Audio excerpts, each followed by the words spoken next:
Halo, Assalamualaikum warahmatullahi wabarakatuh. Terima kasih untuk yang sudah datang ke channel aku. Kalau belum subscribe, tolong jangan lupa di subscribe, kemudian bunyikan lonceng, dan jangan lupa kasih like serta komentar biar aku makin semangat ya. Hanya Pengganti, episode 71, ke kantor suami. Davin memandang istrinya seini sudah duduk di sampingnya. Diperhatikannya wajah Hana yang memang tampak pucat. "Adek, pulang aja ya, di rumah bisa istirahat, nggak usah ikut ke kantor," sarannya. Mungkin saja istrinya butuh waktu untuk beristirahat. Hana menggelengkan kepalanya. "Mau ikut abang," ucapnya dengan manja. Sendirinya sudah merasa nyaman dekat dengan suaminya. Rasanya ingin selalu dekat di setiap waktu. Davin tersenyum ketika mendengar permintaan istrinya. "Ya udah, nggak apa. Di kantor juga ada ruang istirahat kok. Nanti bisa istirahat di kantor." Pria itu mengusap kepala istrinya. Hana sehat, makan banyak, tidur kuat. Hana juga tidak mengerti mengapa wajahnya jadi pucat seperti ini. Apa yang dikatakan oleh istrinya memang benar. Davin menganggukkan kepalanya. "Apa Hana beneran pucat?" Hana bertanya dengan memandang wajah suaminya. "Iya dek," jawab Davin. Jujur saja, kalau wajah istrinya pucat seperti ini membuatnya panik dan cemas. Hana buka kaca jendela mobilnya dan memandang spion. "Kita ke dokter ya sayang," Davin mengusap kepala istrinya. "Hana sehat, lagian juga ada vitamin. Ngapain lagi coba ke dokter? Hana makan vitamin aja." Hana tersenyum dan kembali menaikkan kaca mobilnya. Pria itu akhirnya menganggukkan kepalanya dan mengendong mobil menuju ke kantornya. "Abang, di kantornya apa banyak yang jual makanan?" Hana tersenyum. Perutnya seakan tidak ada kenyangnya. Padahal tadi di rumah sudah makan bakso, namun di jam 10 pagi sudah pengen makan lagi. Davin memandang Hana dengan kening yang berkerut. "Kantor abang perusahaan properti, bukan tempat usaha kuliner. Jadi ya nggak ada," jawabnya. Hana membulatkan bibirnya ketika mendengar ucapan suaminya. Hana tahu, abang sudah cerita kalau abang perusahaannya bergerak di bidang properti dan pembangunan. Yang jadi pertanyaannya, bukankah di perusahaan abang, tapi di kantin? Hana memperjelas pertanyaannya. Davin tertawa ketika mendengar ucapan istrinya. "Abang nggak pernah ke kantin, jadi ya nggak tahu sih jelasnya." "Tapi di kantor abang ada kantinnya?" tanya Hana. "Iya ada," jawab Davin. "Nanti Hana boleh makan di kantin." Hana sudah tidak sabar untuk bisa duduk di kantin sambil menikmati menu yang disediakan di kantin perusahaan milik suaminya. "Nanti kasih tahu abang, adek mau makan apa. Abang akan pesan sama sekretaris." Davin menarik hidung istrinya. "Nggak mau, Hana mau langsung ke kantin untuk pilih sendiri." "Oh gitu." "Iya, boleh ya bang." Hana sedikit merengek. "Nanti abang temani." Davin takut bila istrinya diganggu karyawan laki-laki di perusahaannya. "Kalau abang sibuk dan banyak pekerjaan, Hana makan di kantin sendiri aja." "Enggak kok." Kemudiannya masuk ke dalam portal yang dijaga security kantornya. "Ini ya bang kantornya." Hana memandang suaminya ketika mobil yang dikemudikan Davin berhenti di parkiran khusus direktur utama. "Iya sayang," Davin tersenyum. Hana memandang perusahaan milik suaminya dari dalam mobil dengan terkagum-kagum. Melihat bangunan yang tinggi dan juga besar seperti ini membuat dirinya bertanya apa isinya. "Sudah sampai, kenapa bengong?" Davin tersenyum dan mengusap kepala istrinya. "Ini kantor kelihatannya besar sekali.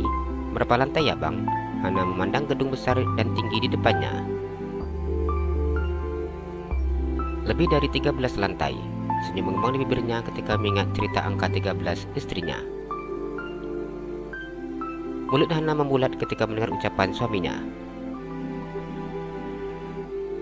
Awalnya perusahaan ini berdiri nggak langsung seperti ini.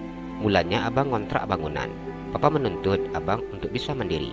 Namun beliau tetap selalu memberikan dukungan dan juga ilmu-ilmu yang dimilikinya untuk mendidik abang agar bisa menjadi pengusaha yang sukses meskipun usia masih sangat muda.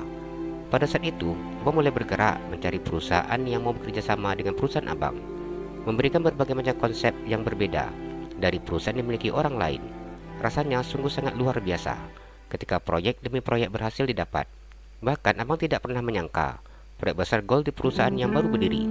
Dari sana perlahan-lahan abang mulai mencari lokasi untuk perusahaan dan kebetulan tanah yang saat ini berdirikan perusahaan milik papa. Selama ini tanah ini hanya dijadikan tempat untuk gudang saja sama perusahaan papa. Jadi abang minta untuk mendirikan kantor perusahaan abang di sini. Papa dan mama mau memberikannya. David dengan bangga menceritakan bagaimana pengalamannya ketika awal berdiri perusahaan. Mulut Hana terbuka lebar ketika mendengar cerita suaminya yang melihat kagum pria saat ini duduk di sampingnya. Abang keren dan hebat, Hana mengangkat jempolnya. David sangat senang ketika mendengar pujian dari istrinya. Jadi, modal awal berdirinya perusahaan bagaimana? Tanya Hana. Semuanya dari papa, tapi atas nama pinjam. Jadi begitu perusahaan abang mulai naik, abang ansur hutang. Apa sekarang hutangnya sudah lunas? Sudah. David menarik hidung istrinya. Diambilnya jas yang berada di dalam paper bag dan kemudian memakainya. Ayo turun, ajaknya. Iya, jawab Hana tersenyum dan menganggukkan kepalanya. Davin turun dari dalam mobil, pria itu memegang tangan istrinya untuk masuk ke dalam gedung perusahaan miliknya. Selamat pagi Pak Davin, sapa karyawan wanita dengan Davin. Apa ini istri Pak Davin? Bu bos kami, tanya karyawan yang berpapasan jalan dengan Davin. Davin tersenyum dan menganggukkan kepalanya. Iya, ini istri saya. Mungkin saya akan sering datang ke sini, ucapnya dengan tersenyum. Mendengar perkataan suaminya dan perkenalkan dirinya sebagai istri membuat hati Hana merasa senang. Selamat datang ibu, akhirnya kami bisa juga lihat istrinya Pak Davin.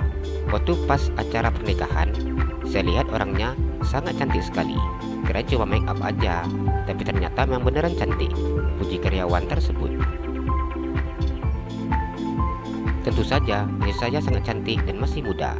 Dia baru aja mau lulus kuliah. Davin tersenyum dengan bangganya. Pantas aja penampilannya masih seperti mahasiswa dan masih sangat muda, ucap karyawan wanita yang tersenyum menang Hana. Ibu, selamat datang, siapa karyawan yang lain? Satu persatu mereka datang mendekati Hana dan menyalami tangannya. Hana tersenyum dan menerima perkenalan dari para karyawan. Perkenalannya sudah cukup. Nama saya Hana. Jadi bila dia datang ke sini, hormati. David berkata dengan tegas dan tersenyum menatap istrinya. Baik Pak, mana mungkin kami berani tidak sopan dengan istri Pak Bos, ucap karyawan yang sedang berkumpul tersebut.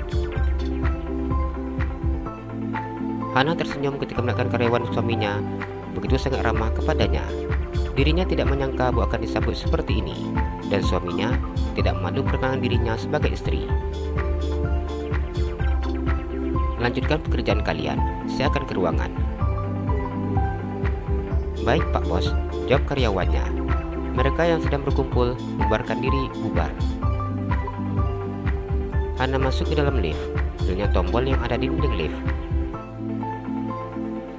Enggak ada lantai 13, karena lantai itu dipakai untuk gudang. Davin tersenyum. Hana hanya tertawa ketika mendengar penjelasan dari suaminya. Jalan-jalan ke Pekanbaru, jangan lupa beli sepatu. Kalau kamu suka channel aku, please subscribe aku. Terima kasih.